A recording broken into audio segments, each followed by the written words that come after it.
കടുവ ഭീതിയിലാണ് വയനാടും മലയോര മേഖലകളും. വീണ്ടും കടുവയെ കണ്ടതോടെ കടുത്ത ഭീതിയിലാണിപ്പോൾ വയനാട്ടിലെ പുൽപ്പള്ളി എന്ന പ്രദേശം. കഴിഞ്ഞ ദിവസങ്ങളിൽ കടുവയെയും ഏതാനും കുഞ്ഞുങ്ങളെയും ഈ സമീപ ദിവസങ്ങളിൽ നാട്ടുകാർ കണ്ടിരുന്നു. കടുവയെ പിടികൂടാൻ ഉടൻ നടപടി സ്വീകരിക്കണമെന്നാണ് ബത്തേരി MLA IC ബാലകൃഷ്ണൻ ഉൾപ്പെടെയുള്ളവർ ആവശ്യപ്പെടുന്നത്. കഴിഞ്ഞ ഒരാഴ്ചക്കിടെ മേഖലയിൽ കടുവയെ കണ്ടതോടെ കടുത്ത ആശങ്കയിലാണ് പുൽപ്പള്ളിയിലെ പാടിച്ചിറ ചൂനാട്ടുകവല ഗ്രാമങ്ങൾ. കടുവയെയും 3 കുഞ്ഞുങ്ങളെയുമാണ് നാട്ടുകാർ നേരിൽ കണ്ടത്. ഇതിനു പിന്നാലെ ചെതലത്ത് റേഞ്ച് ഓഫീസിലെ വനപാലകരുടെ നേതൃത്വത്തിലുള്ള സംഘം കഴിഞ്ഞ ദിവസം മേഖലയിൽ മണിക്കൂറുകളോളം തെരച്ചിൽ നടത്തിയെങ്കിലും ഫലമുണ്ടായില്ല.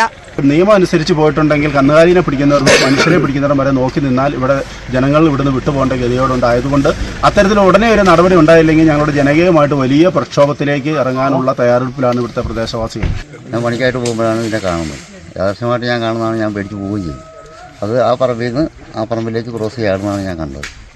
അതേസമയം ഉന്നത വനം വകുപ്പ് ഉദ്യോഗസ്ഥരെ പ്രശ്നത്തിന്റെ ഗൗരവം ബോധ്യപ്പെടുത്തിയിട്ടുണ്ടെന്നും ജാഗ്രതാ സമിതി വിളിച്ച് കടുവാ ഭീതി അകറ്റാനുള്ള നടപടികൾ സ്വീകരിക്കാൻ നിർദ്ദേശം നൽകിയിട്ടുണ്ടെന്നും സ്ഥലം സന്ദർശിച്ച ബത്തേരി MLA IC ബാലകൃഷ്ണൻ പറഞ്ഞു.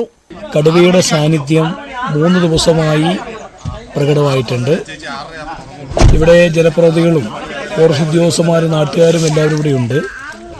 വളരെ ജാഗ്രതയോടുകൂടി കാര്യങ്ങൾ ചെയ്യണമെന്ന് CCFനും അതോടൊപ്പം തന്നെ DFOയ്ക്കും റേഞ്ച് ഓഫീസർക്കും ഡയറക്ഷൻ കൊടുത്തിട്ടുണ്ട്.